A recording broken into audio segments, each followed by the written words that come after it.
नमस्कार. अन्वयार्थ या लोकशाही विशेष चर्चा सत्रामध्ये आपल्या सगळ्यांचं स्वागत. आज दिवसभरात अवघ्या देशाचं लक्ष लागलेलं होतं ते म्हणजे 5 राज्यांच्या विधानसभा निवडणूक निकालांकडे. आणि या कोरोनाच्या काळात झालेल्या निवडणुका विविध कारणांनी खरं तर चर्चेत राहिल्या. पश्चिम बंगाल, तामिळनाडू, आसाम, केरळ आणि पुदुचेरी या राज्यांमध्ये आलेले निकाल हे येत्या काळातील लोकसभा निवडणुकांवरती तर परिणाम ठरू शकतातच. मात्र पश्चिम बंगालमध्ये तृणमूल काँग्रेसनं मुसंडी मारत आपला गड राखला, तर भाजपनं उभ्या केलेल्या आव्हानाला एकट्या ममता दीदी पुरून उरल्या.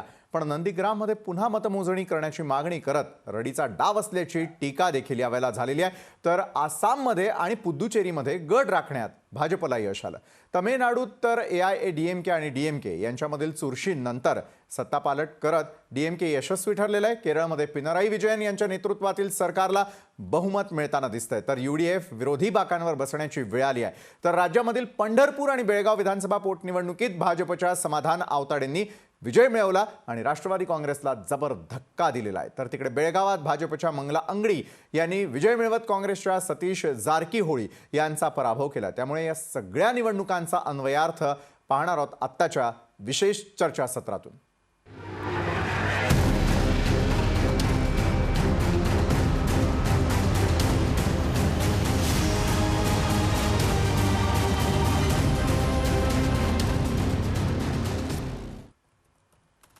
आणि याच महत्त्वाच्या विषयावरती अधिक चर्चा करण्यासाठी, अन्वयार्थ जाणून घेण्यासाठी आपण आज आमंत्रित केलेला आहे. स्टुडिओमधून माझे सहकारी आपल्यासोबत आहेत नितीनजी भालेराव. नितीन सर, स्वागत आपलं या चर्चासत्रामध्ये. राष्ट्रवादी काँग्रेसचे आमदार अमोल मिटकरी देखील आपल्या चर्चेत असतील. ज्येष्ठ पत्रकार संजय आवटे आणि भाजपचे आमदार अतुल भातखळकर देखील आपल्यासोबत या क्षणाला जोडले गेले आहेत. नितीन सर, मी आपल्यापासून सुरुवात करेल. खऱ्या अर्थानं लोकशाही न्यूज चॅनलवरती संपूर्ण दिवसभर आपण या 5ही महत्त्वाच्या निवडणुका ज्या आहेत त्याकडे तर लक्ष होतं आणि त्याचबरोबर राज्यात ज्या पोटनिवडणुका होत्या त्यावरती देखील आपलं लक्ष होतं. आजच्या दिवसानं खऱ्या अर्थानं राज्याला आणि देशाला काय शिकवलं? अन्वयार्थ काय या सगळ्या घडामोडींचा? खरोखर मोठा प्रश्न आहे की आजच्या दिवशी कोणाला काय मिळालं. आजच्या दिवशी जर भाजपचा विचार केला तर भाजपला निश्चितपणे धडा मिळाला की नको एवढी ताकद एखाद्या ठिकाणी पणाला लावली तर सगळे विरोधक कसे एकवटतात आणि कसा गेम करतात हे पश्चिम बंगालमध्ये आपण पाहिलं. दुसरीकडे चांगलं काम केलं तर त्याचं फळ हे नक्की मिळतं. परंपरा काही असू द्यात, चांगल्या कामाचं फळ मिळतं हे केरळमध्ये आपल्याला पाहायला मिळालं. राज्यपालांच्या मार्फत गेम करून सुद्धा सत्ता मिळवता येऊ शकते हे पॉंडिचेरीमध्ये पाहायला मिळालं. तमिळनाडूमध्ये पुन्हा एकदा सत्तांतर झालंय. 2 मोठे नेत्यांच्या त्यांच्या पश्चात झालेल्या या निवडणुकीत कसं सत्तांतर होतं ते आपण तमिळनाडूमध्ये पाहिलेलं आहे. चांगल्या असंघाशी संघ केल्याचा कसा फटका बसतो हे काँग्रेसला आसाममध्ये कळलंय आणि तेही आपण पाहिलेलं आहे. त्याच्यामुळे आजचा दिवस हा निश्चितपणे सगळ्यांना काही ना काही धडा शिकवणारा, काही ना काही शिकवणारा हा निश्चित होता. मात्र माझ्या दृष्टीने सर्वात मोठा विषय की भाजपला पर्याय म्हणून जी राष्ट्रीय पक्ष आपण इतके दिवस पाहत होतो त्या काँग्रेसचं भवितव्य काय, हा माझ्या दृष्टीने मोठा प्रश्न आहे. कारण फक्त आणि फक्त राहुल गांधी आणि प्रियांका गांधी यांनी या काँग्रेसच्या प्रचाराची धुरा पूर्णपणे आपल्या खांद्यावर घेतली होती. काँग्रेसचे सर्व नेते म्हणजे एक अधीर रंजन चौधरी जे लोकसभेतले नेते आहे ते वगळता बाकी सगळ्या नेत्यांना बाजूला ठेवून काँग्रेसनी प्रचाराची धुरा ही राहुल गांधी आणि प्रियांका गांधींना सोपवली होती. पण जे यश किंवा जे जागा जे काही त्यांना या निवडणुकीत पाहायला मिळालं त्याच्यावरून काँग्रेस समोर निश्चितपणे मोठं प्रश्नचिन्ह उभं केलंय हेही आजच्या दिवसातून पाहायला मिळालं. खरोखर आहे. म्हणजे अगदी कमी शब्दामध्ये संपूर्ण देशभरामध्ये आणि त्याचबरोबर राज्यात काय घडलं हे आपण सांगितलं. जसं तुम्ही म्हणालात की भाजपनं देखील या सगळ्या निवडणुकांच्या कालावधीनंतर एक धडा घेतलेला असेल. अतुल भातखळकरजी, या निवडणुकांनी भाजपला नेमकं काय मिळालं? नाही, भारतीय जनता पार्टीला फार मोठं यश आजच्या निवडणुकीतून मिळालेलं आहे. पहिला मुद्दा असा आहे की आसाममध्ये आमचं जे सरकार गेल्या वेळेला आलं होतं ते आम्ही टिकवलं आणि विकासाच्या मार्गावर चालल्यानंतर लोक पुन्हा आपल्याला निवडून देतात. आसामची विशिष्ट डेमोग्राफी लक्षात घेता हे सुद्धा पुन्हा एकदा जनतेने सिद्ध केलेलं आहे. बर. पॉंडेचेरी हे नवीन राज्य आमच्या पारड्यामध्ये आलं. भालेराव असं बोलले की गव्हर्नरच्या थ्रू गेम करून सुद्धा सरकार आणता येतात. ते मला ते काही कळलं नाही, कारण माझ्या माहितीप्रमाणे तिकडे निवडणूक झाली आणि आता तर काही ईव्हीएमच्या नावाने कोणी आरडाओरडा किमान महिनाभर तरी करणार नाही किंवा पुढच्या निवडणुकीपर्यंत कोणी करणार नाही. बर. आणि त्याच्यामुळे पॉंडेचेरीतला आमचा विजय हा लोकशाही मार्गाने मिळालेला विजय आहे. गव्हर्नरने चा संबंध काय मला कळलेलं नाहीये, कारण काँग्रेसच्या आमदारांनी राजीनामे दिले आणि त्याच्यामुळे तिथलं सरकार बरखास्त झालं. एवढाच त्यातला भाग आहे. आणि पश्चिम बंगाल जिथे भारतीय जनता पार्टीचा पराभव झाला म्हणून सो कॉल्ड सेक्युलरिस्ट निधर्मी लोक आणि सो कॉल्ड लोकशाहीवादी असे जे पक्ष आहेत जे आनंदाचे त्यांना उकळ्या फुटतायत, विशेषतः महाराष्ट्रात. म्हणजे पंढरपूरमध्ये एवढा मोठा पराभव झाला. 3 पक्ष एकत्र येऊन भारतीय जनता पार्टीच्या विरोधात लढत होते आणि त्यांच्या बालेकिल्ल्यात आम्ही पराभव केला. पण शरद पवार असतील किंवा अजून कोणी नेते असतील त्याच्यावर काही बोलायला तयार नाहीयेत. म्हणजे आपल्या घरात मयत झालं तरी दुसऱ्याच्या लग्नात जाऊन नाचण्याचा हा प्रकार आहे की बंगालच्या निवडणुकीने ममता बॅनर्जींचं अभिनंदन आणि आता मोदींच्या राजकीय प्रभावाला उतरती कळा लागली. आणि त्यामुळे बंगालचाच विचार केला तर बंगालमध्ये जी भारतीय जनता पार्टी एका अर्थाने 5 वर्षापूर्वी नाममात्र होती, खरं सांगायचं तर गेल्या लोकसभेत आम्हाला 18 जागा मिळाल्या 1.5 वर्षापूर्वी. त्याच्या आधीच्या विधानसभा निवडणुकीत आम्हाला फक्त 3 जागा 293 विधानसभेचे सदस्य असलेल्या पश्चिम बंगालमध्ये आम्हाला मिळाल्या. आणि आज तिथून आम्ही एवढी मोठी झेप मारली आहे. कम्युनिस्ट पक्ष पूर्णपणे संपले, काँग्रेस संपला आणि या पश्चिम बंगालमध्ये आम्ही आता एक प्रबळ विरोधी पक्ष म्हणून उभे राहिलेलो. मला असं वाटतं की एक फार मोठं यश भारतीय जनता पार्टीला या निवडणुकीच्या माध्यमातून मिळालं. तामिळनाडूत सुद्धा एनडीए पूर्ण साफ होईल अशा प्रकारचं जे काही भवितव्य वर्तवलं जात होतं त्याच्याऐवजी भारतीय जनता पार्टी आणि एआयएडीएमकेने आपली ताकद टिकवलेली आहे. हे यश आहे. केरळमध्ये पूर्वी 2 आमदार होते, आज आमचे 0 आहेत. हे अपयश आहे, पण केरळमध्ये फार मोठ्या यशाची अपेक्षा नव्हती आणि त्यामुळे मला असं वाटतं की भारतीय जनता पार्टीला या निवडणुकीने भरभरून यश आमच्या पदरात दिलंय. आणि विशेषतः महाराष्ट्रात लादलेलं सरकार आम्हाला नको हे पुन्हा एकदा जनतेने पंढरपूर सारख्या राष्ट्रवादीच्या बालेकिल्ल्यामध्ये त्यांचा पराभव करून पुन्हा एकदा सांगितले. भातखळकरजी एक छोटासा प्रश्न आपल्याला विचारतो की येस, तुमचं जे बंगालमध्ये जे तुमचा परफॉर्मन्स आहे त्याला यश नक्की म्हणता येईल, कारण 5 वर्षापूर्वी 3 जागा आणि आता तुम्ही जवळपास 85, 87, 90च्या घरात जाताय. त्याच्यामुळे हे यश निश्चितपणे म्हणता येईल तुमच्या दृष्टीने, याच्यात बिलकुल वाद नाही. परंतु दुसरीकडे हे यश मिळवण्याकरता ज्या पद्धतीचा जेवढी ताकद भाजपने लावली, केंद्रीय नेते, देशभरातले नेते, त्याच्यानंतर पंतप्रधान, गृहमंत्री किंवा निम्म मंत्रिमंडळ जवळपास बंगालमध्ये होतं, ते पाहता लावलेली ताकद आणि मिळालेल्या जागा याचं गुणोत्तर जे आहे ते थोडंसं व्यस्त आहे असं वाटत नाही? थोडं एक 150च्या आसपास जागांची तुम्हाला अपेक्षा होती, पण तुम्ही 90तच अडकलात. नाही, पहिली गोष्ट निवडणुकीत लावलेली ताकद, कार्यकर्त्यांची संख्या, प्रचार सभा आणि त्यातून मिळणारं यश हे काही विज्ञान सारखं नसतं की इतकं इनपुट टाकलं तर इकडनं फॅक्टरीमध्ये तेवढं आउटपुट मिळेल. शेवटी लोकांच्या मनात काय आहे आणि त्याच्या आधारावर लोक मतदान करत असतात आणि त्याच्यामुळे आम्ही आमच्या परीने प्रयत्न केले.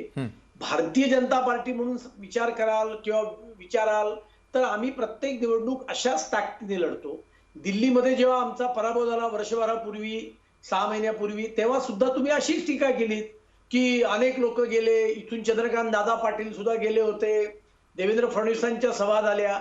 आणि त्यामुळे भारतीय जनता पार्टीची निवडणूक लढवण्याची ही वर्षानुवर्षीची पद्धत आहे. कारण निवडणुका हा आमचा विचार जनतेपर्यंत पोहोचवणं आणि लोक प्रशिक्षणाचं माध्यम आहे असं भारतीय जनता पार्टी वर्षानुवर्ष मांडत आली आहे. त्यामुळे नरेंद्र मोदीजी असतील किंवा अमित शहा असतील किंवा अन्य कुठलेही नेते असतील हे असा विचार करत नाहीत की मी जर का 22 सभा घेतल्या आणि मला यश मिळालं नाही तर माझ्या नेतृत्वावर प्रश्नचिन्ह निर्माण केलं जाईल. अशा भीतीने आम्ही विचार करत नाही, कारण आमचा हेतू स्पष्ट आणि स्वच्छ आहे. सत्ता पाहिजे का? तर सत्ता पाहिजेच आहे. परंतु पहिला मुद्दा लोकांपर्यंत आमचा विचार पोहोचवणं. ज्या पश्चिम बंगालमध्ये भारतीय जनता पार्टी 5 वर्षापूर्वी एका अर्थाने औषधाला पण नव्हती, 16% मतं सुद्धा आम्हाला प्राप्त होत नव्हती, त्या भारतीय जनता पार्टीला आज पश्चिम बंगालमध्ये 38% मतं पडली. आणि ममता दीदी आज जिंकल्या, त्या स्वतः हरल्या, पण तृणमूल काँग्रेस जिंकली. याचं कारण साम्यवादी पक्षाची मतं, काँग्रेसची ट्रॅडिशनल मतं आणि अल्पसंख्य मतं ही सगळी पोलराइज होऊन ही ममता बॅनर्जींच्या पारड्यात गेल्यामुळे भारतीय जनता पार्टीचा त्या ठिकाणी पराभव झालेला आहे.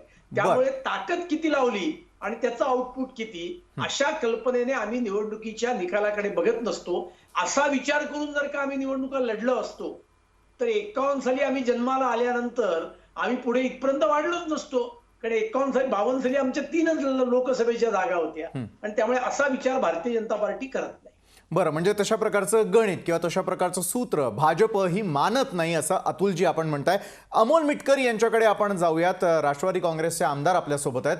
अमोलजी, जर तुम्ही आतापर्यंतची चर्चा व्यवस्थितरित्या ऐकली असेल तर काही गोष्टी मुद्दाम नमूद कराव्याशा वाटतात. संपूर्ण राज्यभरातून शुभेच्छांचा वर्षाव हा ममता दीदींवरती करण्यात आलेला आहे, तर तो कुठेतरी राज्यात इकडे जिव्हारी लागलाय की काय? बरं, दुसरीकडे गणित आणि सूत्र याविषयी आपण बोलत असताना भाजप कशा प्रकारे उत्तरोत्तर हे पश्चिम बंगालमध्ये वाढत गेलं, त्यावेळेला ही वाढ करत असताना मात्र राजकारणाचा पुरेपूर वापर म्हणजे तृणमूलचे असलेले अनेक जण आपल्या गोटात घेऊन त्या ठिकाणी भाजपचं वाढतं प्रस्थ तयार करणं, या गणिताला किंवा या सूत्राला आपण कसं समजता अमोलजी? नाही, पहिल्यांदा तर मला भालेराव सर, आपलं तुम्ही मनापासून धन्यवाद मानतो की आपण मला या चर्चेत सहभागी केलं. माझ्यापूर्वी भाजपचे आमदार इथे बोलत होते. त्यांच्या बोलण्यानंतर मला तुकाराम महाराजांचा एक सुभाषित आणि अभंग आठवतो. काय वांजेसी गर्भाचे डोहाळे. म्हणजे एखाद्या व्यक्तीला गर्भधारणा न झाल्यानंतर एखादी, जशी तुकाराम महाराजांनी त्या काळात लिहिलेला आहे, जसं आत्मिक आनंद असतो आणि तो कशा पद्धतीनं ते सेलिब्रेट करतात, हे मला असं वाटतं भारतीय जनता पार्टीकडून काही गोष्टी शिकण्यासारख्या आहेत. तर काही महिन्यांपूर्वी सुधीर मुनगंटीवार यांनी केलेले राजकीय भाकीत असतील, काही दिवसांपूर्वी 200+ पाहिलेलं चंद्रकांत पाटील साहेबांनी स्वप्न असेल, त्यांना सकाळपर्यंत वाटत होतं की आम्ही 200च्या वर तिथं त्या ठिकाणी जागा घेऊ. आता ते 70 आणि 80 वर खेळतायत, तरी ते पराभव मान्य करायला तयार नाहीत. ते तोंड घशी पडले हे पण ते मान्य करायला तयार नाही. चला, मी हे पण मान्य करतो, जसं संजय राऊत साहेब म्हणाले त्या पद्धतीनं की निश्चितच त्यांनी मेहनत घेतली. तिथे नरेंद्र मोदीजी आले, ते वेश बदलून त्या ठिकाणी आले, त्याच्यानंतर योगी आदित्यनाथ तिथे आले, त्याच्यानंतर अमित शहाजी आले. कोरोनाची कसलीही काळजी पर्वा न करता देशातली लोक मरोत की तरोत अशा आवेशामध्ये त्यांनी सभा पण काढल्या आणि तरी त्यांना 70-80 जागा जर भेटत असतील आणि एक हाती बंगाल टायगर म्हणजे एखाद्या नारीचा जो अपमान करणारा उन्मत्तपणाच्या ज्या सभेमध्ये यांची भाषणं होती, एकदम खालच्या पातळीवर भाजपचा जो प्रचार प्रसार होता, तर नारी निंदा मत करो, नारी रत्न की खान, जिस नारी से पैदा हुए राम कृष्ण हनुमान, अशी नारी शक्ती महिषासुर मर्दिनीची आज पश्चिम बंगालच्या रूपानं अख्ख्या देशाला दिसली आणि तृणमूल काँग्रेसनी एक हाती सत्ता स्थापन केली. नंदीग्राम मध्ये त्या पराभूत झाल्या असं आता काही मिनिटापूर्वी भातखळकर साहेब म्हणाले, पण नंदीग्रामचा विषय भाजपनी वादग्रस्त केलेला आहे. ते कोर्टात, सुप्रीम कोर्टात त्या ठिकाणी मला वाटते ममता दीदी आता गेल्या आहेत आणि नंदीग्राम मध्ये पण त्या विजयी झालेल्या आहेत.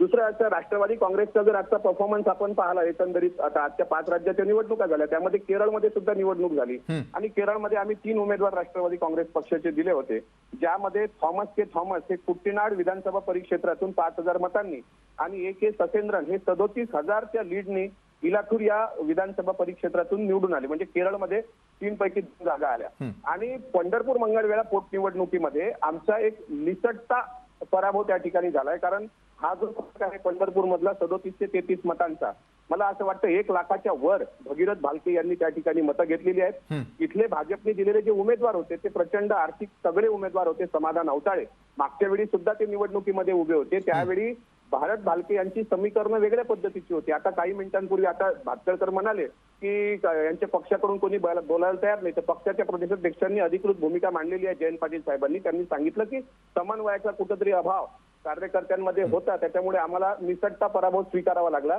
पराभव पण आम्हाला अमोलजी, मान्य या आहे, आम्ही पोटनिवडणुकांच्या निश्चितच त्यावर बाबतीत अतुल भातखळकरांनी आणखी एक जे आहे ते त्यांचं निरीक्षण नोंदवलं आणि ते म्हणजे असं की राज्यात थोपलेलं सरकार नकोय म्हणून त्या ठिकाणी भाजपला मोठं यश मिळालं. अमोलजी, नाही अरे बघा, थोपलेल्या सरकारच्या नंतर 6 निवडणुका विधान परिषदेच्या झालेल्या होत्या. त्यामध्ये भाजप तोड कशी पडलेली आहे ना, भाजपला एकही जागा राखता आली नाही. म्हणजे या महाराष्ट्रातल्या जनतेने भाजपला कुठे स्वीकारलं? एक हाती जर विजय असता, करोडो रुपये खर्च केल्यानंतर जर 3 आणि 3.5 हजार मतांचा त्यांना जर विजय भेटत असेल तर फार उन्मादात जाऊ नये. आणि इथे अहंकार, पश्चिम बंगालमध्ये भाजप कुठं पराभूत झाली, अतुलजी येणार भाजपचा आपल्याकडे. अहंकार, भाजपचा उन्मत्तपणा, भाजपचा खालच्या पातळीवरचा प्रचार आणि राहिला प्रश्न पंढरपूर मतदारसंघात की थोपवलेलं सरकार. कोण म्हणतं थोपवलेलं सरकार? यांनीच गद्दारे केल्यात ना शिवसेनेसोबत भाजपवाल्यांनी. आणि इथे जे पवार साहेबांनी सरकार निर्माण केलं, 1.5 महिन्यापूर्वी पवार साहेबांनी भाकीत केलं होतं की पंदेचेरी आणि आसामचा निकाल वगळता भारतीय जनता पार्टीला कुठे यश भेटणार नाही. ते राजकीय भाकीतात फरक आलेला आहे. आम्ही ममता बॅनर्जींना सुद्धा तिथे त्या ठिकाणी पाठिंबा दिला होता. पण पंढरपूर आणि या निवडणुकीमध्ये ज्या पद्धतीने हे नक्कीच. वीज कनेक्शनच्या बाबतीत अमोलजी, कर्जमाफीबद्दल आपला मुद्दा लक्षात आलेला आहे. त्यानंतर थोपवलेलं काँग्रेस मात्र या 5 जनतेचं राज्यांच्या मान्य सरकार आहे. निवडणुकांमध्ये होती कुठे, काय झालंय काँग्रेसला, हे देखील आपण ज्येष्ठ पत्रकार संजय आवटे यांच्याकडून समजून घेणार आहोत. तत्पूर्वी वेळ झाली एका छोट्याशा ब्रेकची. आम्ही लगेच परततोय.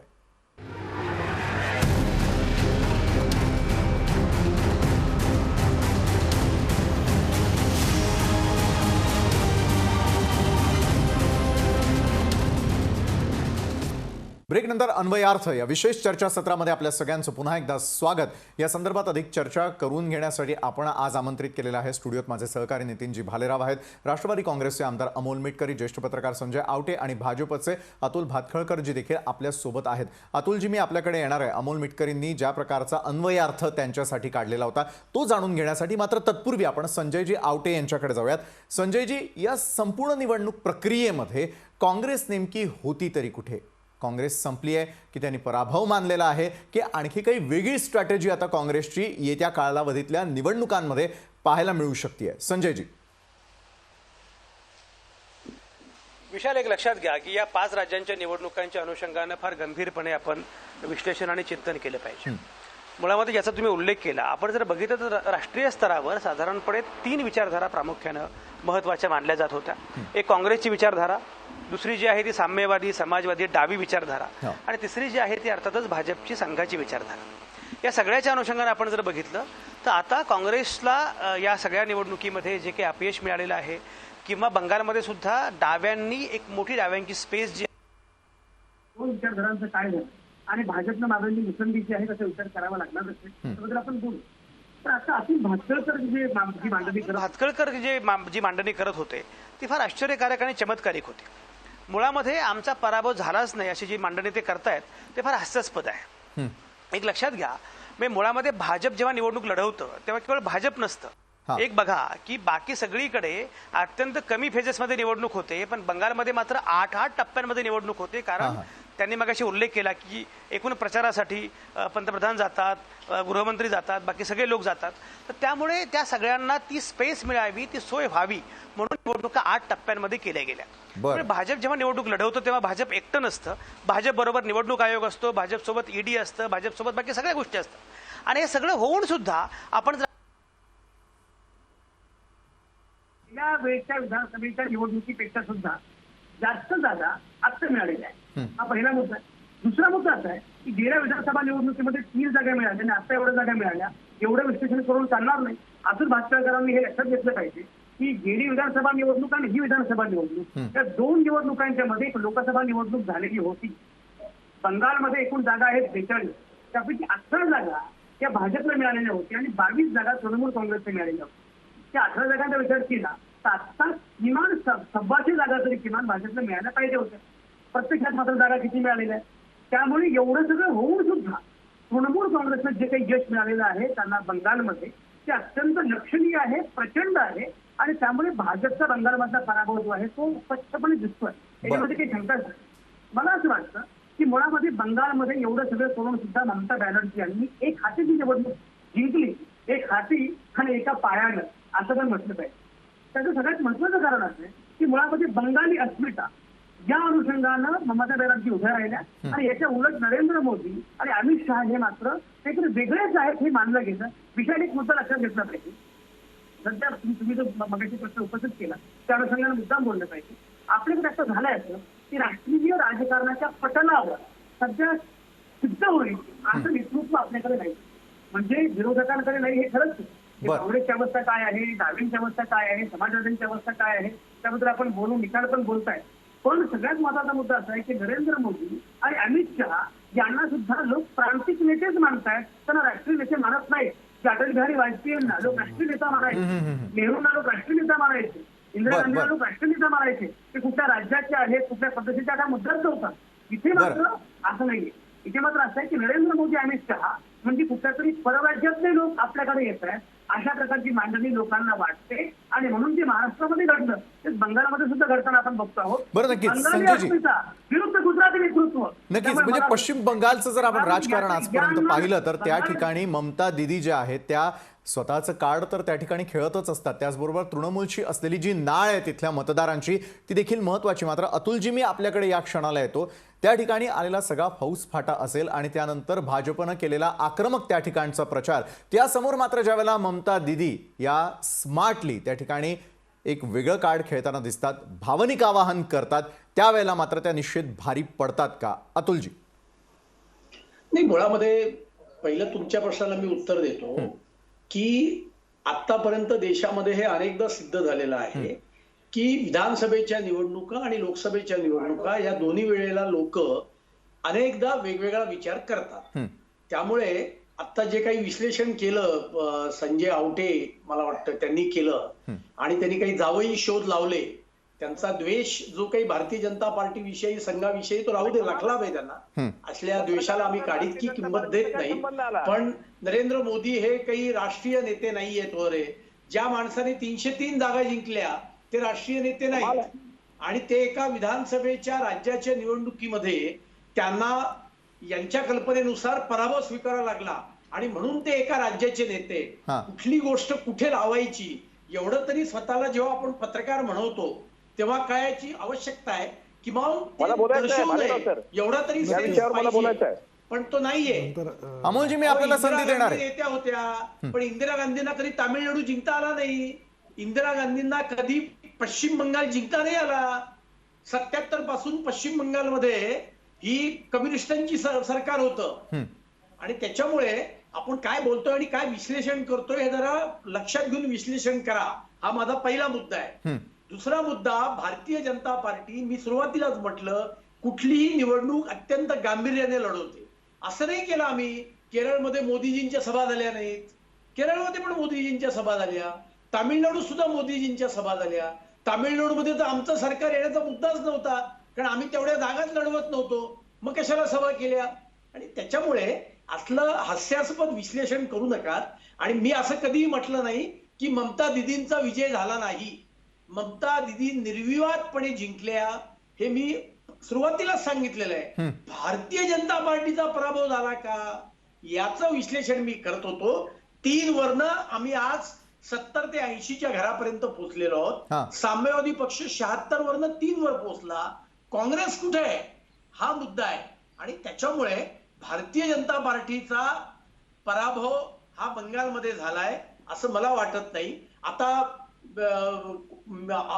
कोण मिटकरी बोलले की 200चं स्वप्न भंग पावलं, 150चं स्वप्न भंग पावलं. अहो, निवडणुकीच्या आधी कुठल्याही राजकीय पक्षाचा नेता हेच सांगतो की माझं सरकार येणार आहे. तो असं सांगेल का की मला मतं मिळणार नाहीयेत म्हणून?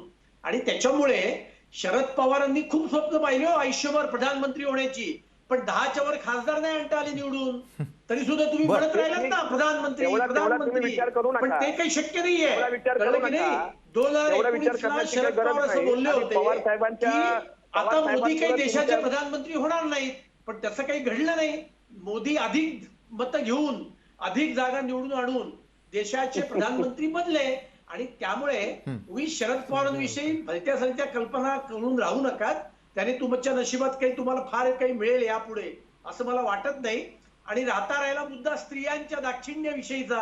अहो, ज्या तुमच्या पक्षाचे नेते आपला आवाज पोहोचत नाही. 2-2 हॅलो अतुलजी आपला आवाज येतोय, आपण बोला. संजयजींचा आवाज इथपर्यंत येत नाहीये. हा बोला. ज्या पक्षाचे मंत्री 2-2 लग्न करतात आणि प्रतिज्ञा पत्रावर निवडणूक आयोगाला खोटं सांगतात की मला बायकोच नव्हती, दुसरी 2 मुलंच नव्हती, त्या पक्षाच्या प्रवक्त्यांनी स्त्री दाक्षिण्याविषयी बोलणं भालेराव सर, म्हणजे हा हा आजचा फार विषय मोठा असेल तर विरोध मी आहे. भाजपच्या आणि त्यामुळे अनेक आमदारांची राष्ट्रवादी लफडी तुमच्या विषयावर मीडियासमोर फार मांडणार आहे. बोलायला म्हणून मी करेन. हा आजचा कळलं विषय की नाही? असेल तर मी भाजपच्या बोलायला लागलो. बरं, अतुलजी आपण बोलत होतो ते म्हणजे आतापर्यंतचा झालेल्या विजयाविषयी. मात्र अमोल मिटकरी जी मगाशी देखील तुम्ही हात उंचावलेला होता, आणि अमोलजी बोला आता. हा विषय आहे का आजचा? जर हा विषय असेल कोण्या नेत्याचा किती बायका हा विषय असेल तर भाजपच्या किती लोकांनी लग्न केल्यानंतर बायका कशा वाऱ्यावर सोडल्या, किती लोक संन्यासी. निश्चितच आपण विषयांतर नको करूयात. अतुलजी अमोलजी, मी आपल्याला दोघांनाही विनंती करतोय की आपण विषयांतर करूया नको. संजयजी आवटे, मी आपल्याकडे पुन्हा एकदा येतो. संजयजी, मगाशी तुम्ही हात उंचावलेला होता आणि बोलत होता ज्यावेळेला अतुल भातखळकरजी बोलत होते. संजयजी, एक विशाल एक लक्षात घ्या, मुळे अतुल भातखळकरांनी अजिबात विषयांतर करू नये. हा अतिशय अगदी योग्य मुद्दा आहे आणि अतुल भातखळकरांचं मी अभिनंदन करतो, भाजपचं मी अभिनंदन करतो.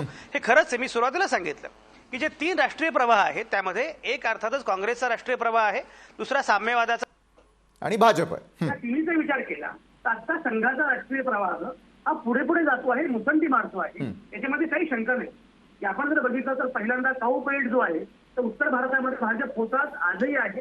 पण आता पूर्वेकडे बंगालच्या निमित्तानं, आसामच्या निमित्तानं पूर्वेकडे, साऊथच्या निमित्तानं, दक्षिणेच्या निमित्तानं पूर्वेतरी आहे किंवा आता तामिळनाडूमध्ये सुद्धा लक्षणीय असे हे सगळं जे आहे त्याच्यामध्ये हा विचार पुढे पुढे चालण्याचा नवनवी भूमी पादाक्रांत करतो आहे. तर याच्यावर काँग्रेस आणि साम्यवादी यांची मात्र भूमी आक्रस्ती आहे.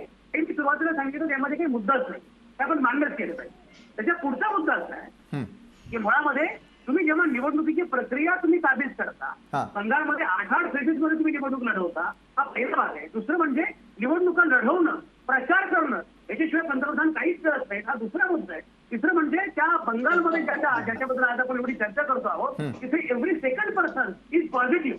एवढं असताना सुद्धा तुम्ही ज्या पद्धतीनं बंगालमध्ये प्रचार सभा केल्या, रॅलीज केल्या, कोणाचा काही विचार न करता त्या प्रकारच्या गोष्टी केल्या, एवढा सगळं करून सुद्धा विचार माझा मुद्दा आवटेजी तुम्हाला ऐका, काही जगभरामध्ये सुद्धा प्रतिमा खराब झाली.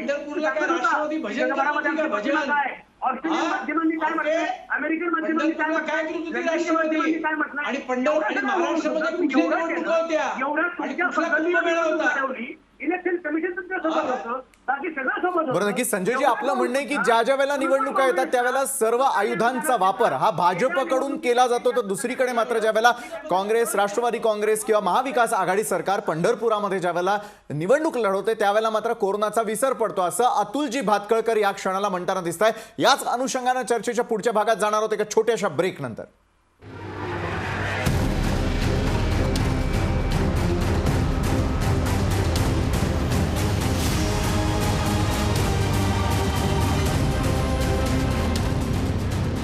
नंतर अन्वयार्थ या विशेष चर्चासत्रामध्ये आपल्या सगळ्यांचं पुन्हा एकदा स्वागत. यावेळेला आपल्यासोबत आहेत नितीनजी भालेराव, राष्ट्रवादी काँग्रेसचे आमदार अमोल मिटकरी, ज्येष्ठ पत्रकार संजय आवटे आणि भाजपचे अतुलजी भातखळकर देखील आपल्यासोबत या चर्चासत्रामध्ये आहेत. सुरुवात जी आहे ती अमोल मिटकरी जी मी आपल्यापासून करतो. एका बाजूला पश्चिम बंगालच्या निवडणुका जर पाहिल्या तर त्या खऱ्या अर्थानं भाजपनं लढल्या की मग त्या ठिकाणी फक्त मोदी आणि शहा यांनी त्या ठिकाणी या निवडणुका लढवल्या. दुसरीकडे ज्यावेळेला आता संजयजी आवटेंनी देखील एक मोठा मुद्दा उपस्थित केला की एका बाजूला संपूर्ण देश कोरोनाशी लढत असताना दुसरीकडे मात्र सगळं काही सोडून फक्त या 5 राज्यांमध्ये निवडणुका कशा प्रकारे जिंकता येतील यावरती लक्ष केंद्रित करण्यात आलं. मात्र अतुलजींनी याच संदर्भामध्ये एक आठवण ही महाविकास आघाडीला देखील करून दिलेली आहे. पंढरपूर आणि बेळगाव या ठिकाणी झालेल्या निवडणुकांच्या कालावधीच्या वेळेला मात्र महाविकास आघाडी सरकारला राज्यातील कोरोनाचा देखील विसर पडला का? त्यामुळे एका बाजूला जनता जी आहे ती कोरोनाशी लढत असताना दुसरीकडे हे सर्व पक्ष जे आहेत ते आपापल्या जागांसाठी लढताना दिसून आले आणि हेच चित्र राज्यातल्या देशातल्या जनतेनं देखील पाहिलं. अमोलजी, पंढरपूर मधल्या निवडणुकीच्या प्रचाराची सभा पहिली ही देवेंद्र फडणवीस आणि चंद्रकांत दादांनी नारळ फोडताना केली सुरुवात, तिथे पण गर्दीला सुरुवात झाली. मुळामध्ये सुरुवात कोण करते आग लावण्याची, तर ते भारतीय जनता पार्टी करते. नंबर 1 बेळगाव कर्नाटकच्या भागात सुद्धा यांच्याच सभा तिथे मोठ्या गर्दीच्या झाल्या. त्यानंतर जो प्रतिस्पर्धी पक्ष आहे तो तर निवडणुकीच्या प्रचार सभा घेणार आहे. तरी आम्ही सगळेच जण, ते पक्ष असेल आम्ही असेल, सोशल डिस्टन्सिंग पाळा, गर्दी करू नका हे आम्ही आवाहन करत होतो. पण जनता आहे, जनतेला सुद्धा त्यामध्ये इंटरेस्ट असतो, ते सुद्धा त्या ठिकाणी आली आणि दुर्दैवानं कोरोनाचा कहर वाढला. यामध्ये काही फक्त एकटं काँग्रेस, राष्ट्रवादी, शिवसेना एवढेच जबाबदार असे नाही. भारतीय जनता पार्टी त्याहीपेक्षा जास्त जबाबदार आहे. नंबर एक, मग भाजप साहेबांनी जे म्हटलं ना, पवार साहेबांचं प्रधानमंत्री पदाचं स्वप्न भंगलं. सत्तेची लालसा जर असती ना आतापर्यंत काबीज केलं असतं दुसऱ्याची चाटुगिरी करून. नंबर एक. आणि नंबर दोन, तुम्हाला एक सांगायचं आहे की इथे जो पिवळा रोग झालाय या भाजपवाल्यांना, 105 आमदार असताना आज आणखी एक भर पडली, 106 म्हणजे बिनकामाच्या आमदाराची. 106 आमदार असताना सुद्धा सत्तेच्या बाहेर यांना राहावं लागतं. म्हणून हे जे व्यथित झाल्यानंतर हे पवार साहेबांना एक प्रकारचं टार्गेट करण्याचं पाप हे भारतीय जनता पार्टीवाले करत असतात. शिवसेनेच्या बद्दल यांची भाषा बघा. आज यांच्याच पक्षाच्या अनेक नेत्यांनी यांचे कान टोचलेत. आणि संजय आवटे सरांचा एक मुद्दा मला महत्वाचा वाटतो की मोदी किंवा अमित शहा हे प्रांतीय नेतेच आहेत. योगी आदित्यनाथ हे प्रांतीय नेते आहेत. ते अटलजींसारखे राष्ट्रीय नेते होऊ शकत नाहीत. ते यशवंतराव चव्हाण साहेबांसारखे राष्ट्रीय नेते होऊ शकत नाहीत. ते पंडित जवाहरलाल नेहरू, इंदिरा गांधींसारखे आणि पवार साहेबांसारखे राष्ट्रीय नेते होऊ शकत नाहीत. हे प्रांतीय नेते आहेत. यांना पश्चिम बंगालच्या लोकांनी स्वीकारलं नाही. मात्र राहिला प्रश्न आता, मगा त्यांनी जे म्हटलं की विषयांतर केलं आणि काहीतरी वेगळं, एका मंत्र्याला 2 बायका ते माहिती लपवतात. विले पार्लेमध्ये कोणाचे किती फ्लॅट आहेत, कोणाला किती बायका आहेत, कोणाला किती संतती आहे, अमोलजी भाजपचे आमदार आहेत, हिरव्या देशात- अमोलजी, अशा प्रकारच्या चर्चेला खरोखर लोकशाहीवरती आपण ही चर्चा करूयात नको. अन्वयार्थ आपण आज जो आहे तो मात्र फक्त आणि फक्त निवडणुकांसंदर्भातला या क्षणाला काढतोय. नितीन सर, मी आपल्याकडे येईन यावेळेला झालेल्या निवडणुकांनी मात्र एक गोष्ट सिद्ध करताना दिसून येते का की भाजप प्रत्येक निवडणूक जरी फार सिरियस घेताना दिसून येत असली तरी देखील प्रत्येक ठिकाणचे जे स्थानिक पक्ष आहे त्यांचा देखील पगडा हा सातत्यानं वाढत चालल्याचा दिसतोय. आणि मग ज्या वेळेला पश्चिम बंगाल या ठिकाणी तृणमूल सारखा मोठा पक्ष हा स्वतःचं अस्तित्व पुन्हा एकदा सिद्ध करतो, हॅट्रिक त्या ठिकाणी करत असताना या पक्षांनी देखील जो महामेरू रोखण्याचा, त्याचबरोबर असलेली लाट रोखण्याचा जो प्रयत्न आहे हे सातत्यानं सिद्ध केलं जाताना दिसतंय. प्रत्येक राज्यामध्ये अशाच प्रकारचे निकाल येताना देखील दिसतंय. याकडे आपण नितीन सर कशा प्रकारे पाहता? विशाल, आपण पाहिलं तर अनेक राज्यांमध्ये प्रादेशिक पक्ष जे आहेत हे खरोखर बलवान आहेत. ते त्यांचा आब राखून आहेत, त्यांचं वर्चस्व राखून आहेत. म्हणजे अगदी जगमोहन रेड्डी झालं, चंद्रबाबू नायडू आंध्रचं उदाहरण देता येईल, किंवा तेलंगणाचे चंद्रशेखर राव यांचं उदाहरण देता येईल. परंतु त्याचबरोबर हे तेवढंच खरं की आपल्या राज्यात आपलं वर्चस्व ठेवण्याकरता हेच प्रादेशिक पक्ष राष्ट्रीय पक्षांना सुद्धा नंतर मदत करतात. म्हणजे वरती तुम्ही खालती आम्ही अशा पद्धतीची युती, जसं आपण तामिळनाडूमध्ये पाहतो की तामिळनाडूला केंद्रामध्ये काय चाललंय याच्यात तेवढासा इंटरेस्ट नसतो जेवढा त्यांना त्यांच्या राज्याच्या राजकारणामध्ये असतो. आपल्याकडे सुद्धा भाजप सुद्धा महाराष्ट्रात अनेक म्हणजे गेल्या 2 निवडणुकांपर्यंत लोकसभेच्या जागा जास्त लढवणार, विधानसभेच्या जागा कमी लढवणार. म्हणजे मोठा भाऊ छोटा भाऊ वगैरे हे आपल्याकडे होतं. अशाच पद्धतीचं काँग्रेसचंही राजकारण राहिलं. तामिळनाडूमध्ये काँग्रेस हे नेहमी दुय्यम स्थानावर राहिलं गेल्या 40-50 वर्षाचा इतिहासात. परंतु राष्ट्रीय पातळीवर मात्र काँग्रेसला मदत मिळाली, काँग्रेसला द्रमुककडनं मदत मिळाली. सो त्याच्यामुळे प्रादेशिक पक्षांची जरी आपण म्हटलं ते वर्चस्व राखून राहत असतील आपापल्या राज्यांमध्ये, तरी त्यांनाही राष्ट्रीय पक्षाची मदत किंवा राष्ट्रीय पक्षाचा सहारा हा घ्यावाच लागतो. आणि त्याच्याच करता प्रादेशिक पक्ष मोठे करण्यापेक्षा आपणच त्या राज्यात जाऊ आणि तिथे राज्यकारभार करू असं जर राष्ट्रीय पक्षांना वाटलं तर ते काही चुकीचं नाही. त्यांनी प्रयत्न त्या दृष्टीने केले. कधी यश आलं, कधी अपयश आलं. नक्कीच यशापयश या संदर्भामध्ये चर्चा करत असताना अमोल मिटकरीजी, मला तुम्हाला पुढचा प्रश्न विचारायचा आहे की ज्या प्रकारे अतुलजी भातखळकर भाजपची आपली बाजू मांडताना दिसतात, तशाच प्रकारे मात्र आज भाजपनं ज्या प्रकारचा शिरकाव त्या ठिकाणी केलेला आहे पश्चिम बंगालमध्ये, यापूर्वी असलेलं संख्याबळ आणि आज असलेलं संख्याबळ हे देखील आपल्याला डावलून चालणार नाही. त्या ठिकाणी त्यांनी मारलेली मुसंडी आपण पाहतोय. AIADMKच्या मदतीनं का होईना मात्र तमिळनाडू या ठिकाणी देखील चंचू प्रवेश करण्याचा प्रयत्न त्यांच्याकडून झालेला आहे. त्यामुळे प्रत्येक राज्यामध्ये जसं नितीन सरांनी देखील एक ऑब्झर्वेशन नोंदवलेलं आहे की राष्ट्रीय पक्ष आणि प्रादेशिक पक्ष एकमेकांच्या हातात हात घालून देशाचं राजकारण सुरू आहे.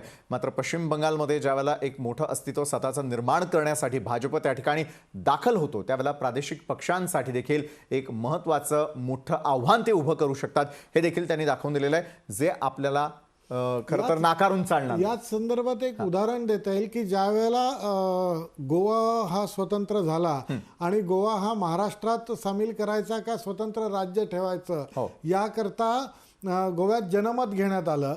परंतु त्यावेळेला महाराष्ट्रातल्या नेत्यांनी गोवा महाराष्ट्रात यावा याकरता इतकं आक्रमक पद्धतीने लॉबिंग केलं की गोव्यातल्या लोकांना या गोष्टीची सवय नव्हती आणि हे भयंकरच आक्रमक लोक दिसत आहेत, नको आपण आपलं स्वतंत्र अस्तित्व ठेवूया. त्यामुळे गोवा हे महाराष्ट्रात येता येता राहिलं. पश्चिम बंगालमध्ये भाजपचं कदाचित थोडंसं तसं झालं की काय असं मला वाटतं. नक्कीच हा अन्वयार्थ आपण काढलेला आहे. अमोलजी, मी आपल्याकडे येतो याच मुद्द्याला पुढे घेऊन. मी तेच म्हणतोय की आजच्या एकंदरीत निवडणुकीमध्ये भाजपने चंचू प्रवेश केलाय. पश्चिम बंगालमध्ये एक विरोधी पक्ष, मोठा विरोधी पक्ष म्हणून भारतीय जनता पार्टी मागच्या वेळी 4 ते 6 जागेंवर होती. आज 70 आणि 80 जागा त्यांच्या आल्यात. निश्चितच त्यांनी मेहनत केली असेल, त्यांचे केंद्रातले मोठे नेते आले. हे तर मी पण मान्य करतो की जसं महाराष्ट्रात भारतीय जनता पार्टी एक विरोधी पक्ष म्हणून सक्षम पक्ष आहे आणि पुढे अनेक वर्ष तो राहणार आहे, तशाच पद्धतीनं पश्चिम बंगालमध्ये सुद्धा एक चांगला विरोधी पक्ष तृणमूल काँग्रेसला भाजपच्या रूपाने भेटला. ते चंचू प्रवेश केलाय त्याबद्दल दुमत नाही, पण जे उन्मत्तपणाची भाषा होती चंद्रकांत दादांची, 200+ आम्ही असणार आहोत, आम्ही त्या ठिकाणी आम्हाला कॉन्फिडन्स आहे, ही भाषा लोकांना मान्य नव्हती. प्रादेशिक लोक तिथे आल्यानंतर ज्या प्रचार करत होते, धार्मिक ध्रुवीकरण करत होते, हे पश्चिम बंगालच्या लोकांनी नाकारलं.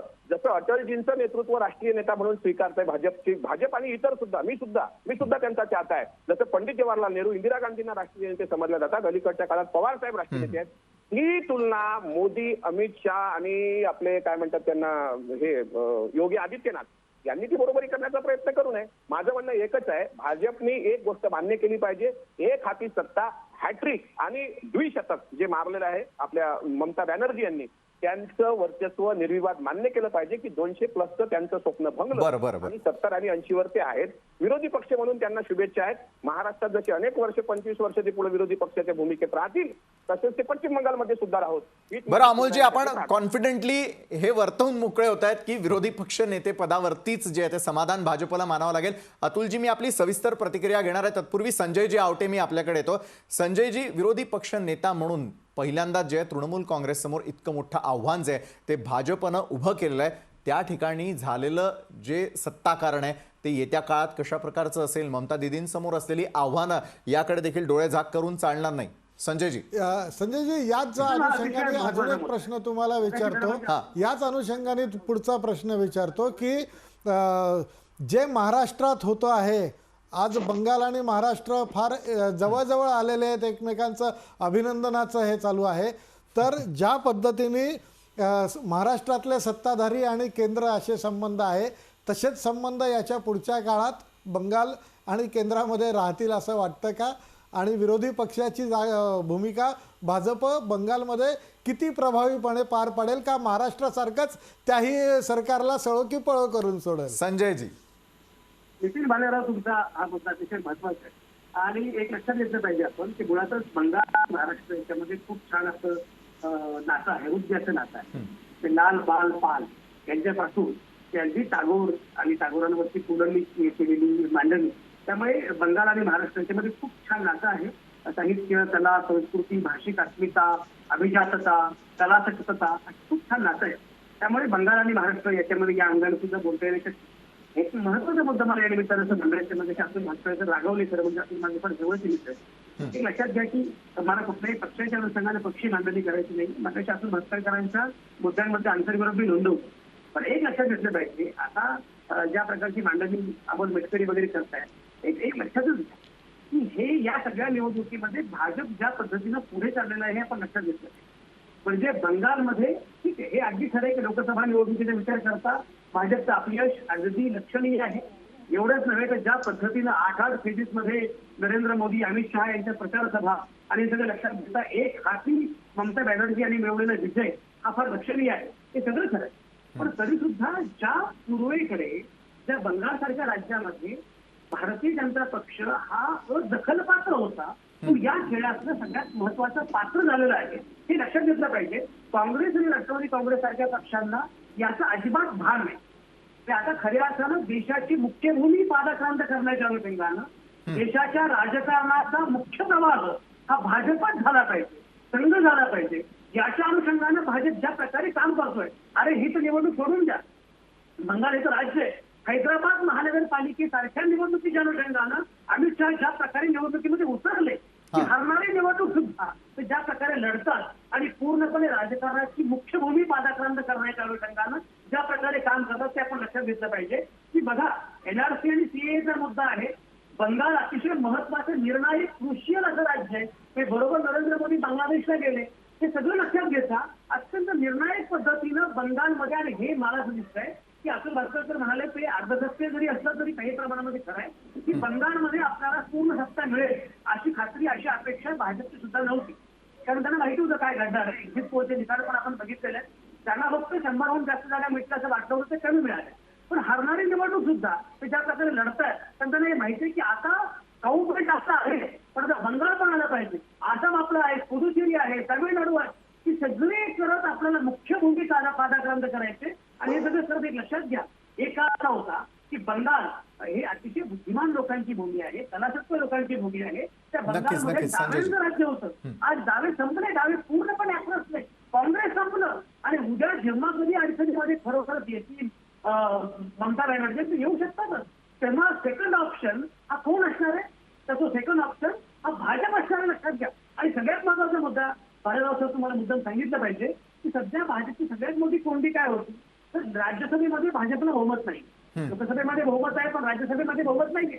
आता या बंगालमध्ये एवढ्या जास्त जागा मिळाल्यामुळे राज्यसभेमध्ये 12 खासदार त्यांना सहजपणे मिळतील, तेव्हा राज्यसभेमध्ये बहुमत मिळेल. आणि राज्यसभेमध्ये बहुमत मिळाल्यानंतर अनेक विधेयक त्यांना मंजूर करताना शक्य होईल. विषय फक्त एकच मुद्दा सांगतो, एवढं सगळं होत असताना राष्ट्रवादी काँग्रेसचे अमोल मिटके माझ्यापासून बोलतायत, पण गुजरातच्या निवडणुकीमध्ये भाजपला साथ देणारे राष्ट्रवादी काँग्रेस होतं. शेतकऱ्यांच्या अनुषंगाने जी विधेयक मंजूर झाली, जी राज्यसभेमध्ये बहुमत नसताना सुद्धा करून घेतली भाजपनं, तेव्हा ज्या प्रकारची ठोस भूमिका घ्यायला पाहिजे होती अशी भूमिका राष्ट्रवादी काँग्रेसने घेतली नाहीये. त्यामुळे मुद्दा असा आहे की भाजप ज्या प्रकारे पुढे चाललेला आहे त्याचा भाग काँग्रेस आणि राष्ट्रवादी काँग्रेसच्या पक्षांना अजिबात नाहीये, हे लक्षात घेतलं पाहिजे. बरं, पण संजयजी, राजकारणामध्ये एखाद्या पक्षानं महत्वाकांक्षी असणं यामध्ये वाईट ते काय? महत्वाकांक्षी असताना मात्र ते ज्या प्रकारची पावलं उचलतायत याविषयी भाजपचं नेमकं मत काय? कारण टीका टिप्पणी त्यांच्याविषयी होत असताना मात्र अनेक ठिकाणी यश मिळवण्यासाठी त्यांची रणनीती जी आहे ते आखताना आपल्याला दिसून येतात. त्याचा देखील अन्वयार्थ आपण जाणून घेणार आहोत शेवटच्या टप्प्यात एका छोट्याशा ब्रेक नंतर.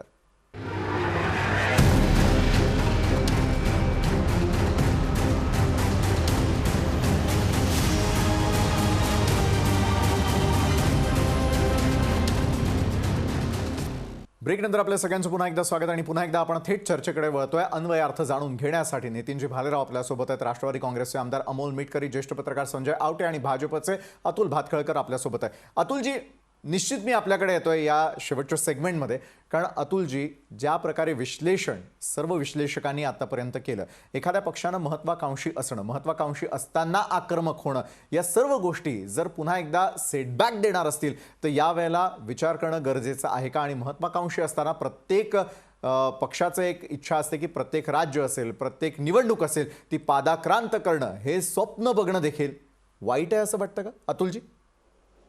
नाही, याच्यामध्ये पादाक्रांत शब्द हा संजय आवटेंनी वापरला आणि तुम्ही वापरला, हा शब्द आमचा नव्हे. बर, मी सुरुवातीला तसं म्हटलं की जनसंघाच्या काळापासून आणि अगदी आता सुद्धा भारतीय जनता पार्टी प्रत्येक निवडणुकीकडे लोकशिक्षण आणि आमचा जो विचार आहे हा विचार जनतेपर्यंत घेऊन जाण्याचं काम आम्ही करतो. बर, याच्यामध्ये बरेच वर्ष आम्हाला यश मिळत नव्हतं.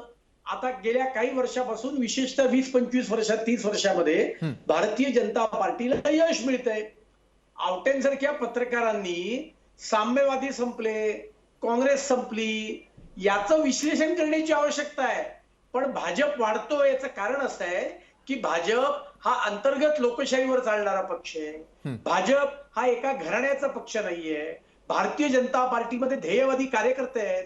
आज शेकडो कार्यकर्ते बंगालमध्ये जाऊन आमचे महिनाभर बसले.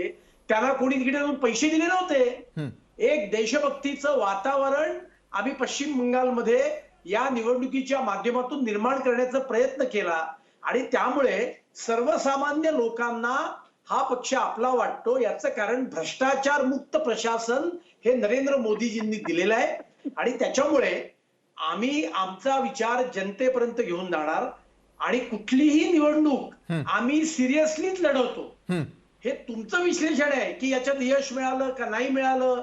अहो, आसाममध्ये आज दुसऱ्यांदा आम्हाला विजय मिळाला आहे. मला माहिती आहे प्रमोद महाजन 2006 साली आपल्यातून गेले. त्याच्या आधीची जी आसामची निवडणूक होती ते प्रमुख होते म्हणून आम्ही महाराष्ट्राचे सर्व कार्यकर्ते तिकडे जाऊन महिनाभर थांबलो होतो. आम्हाला अजिबात यश मिळालं नाही आसाममध्ये त्या निवडणुकीत. एका हाताच्या बोटावर मोजता येतील एवढ्या जागा त्यावेळेला आसाममध्ये आम्हाला मिळाल्या विधानसभेत, पण आम्ही नाउमेद नाही झालो. आणि त्याच्यामुळे भारतीय जनता पार्टीच्या यशाचं गमक काय आहे हे शोधण्याची खरं तर विरोधकांनी गरज आहे. कारण आमचा पक्ष घराण्यावर एका जातीवर असा नाहीये. तो भ्रष्टाचार मुक्त प्रशासन देतो म्हणून लोकांना तो पक्ष आवडतोय आणि आमची जी विचारसरणी आहे ती लोकांना पटते आहे. त्यामुळे ईडी आम्ही वापरतो. ईडी वापरलं, सगळं वापरलं तरी आमचा बंगालमध्ये पराभव झाला ना. आम्ही 2014ला जिंकलो, 19ला जिंकलो. बरं, म्हणजे आपण मान्य करता की सर्व आयुधांचा वापर जो तो त्या ठिकाणी होताना दिसतो. अमोलजी, हास्यास्पद विश्लेषण आहे बरं. आणि त्याच्यामुळे आजच्या निवडणुका आम्हाला समाधान देणाऱ्या आहेत. त्यांनी ईडीचा वापर केला आहे, त्यांनी पश्चिम बंगालमध्ये मान्य केलं. त्यांनी पूर्ण वेळ स्वयंसेवक त्या ठिकाणी ठेवले होते आणि ते ज्या पद्धतीने सांगतात की लोकांना आपला वाटणारा पक्ष, भ्रष्टाचार मुक्त पक्ष, लोकशाही असणारा पक्ष, लोकशाही मानणारा पक्ष, यांनी सांगायच्या का लोकशाहीच्या गप्पा? ज्यांनी संविधान जाळलं या देशाचं त्यांनी लोकशाहीच्या गप्पा सांगायच्या का? रेमडेसिवीरचा काळा बाजार केला त्यांनी सांगायचं का हो आम्हाला? अहो, ज्यांनी 33 घोटाळा केला की आर्थिक निकषावर आरक्षण ठेवा म्हणून काय बोला गेला, यांना काय अधिकार आहे हो?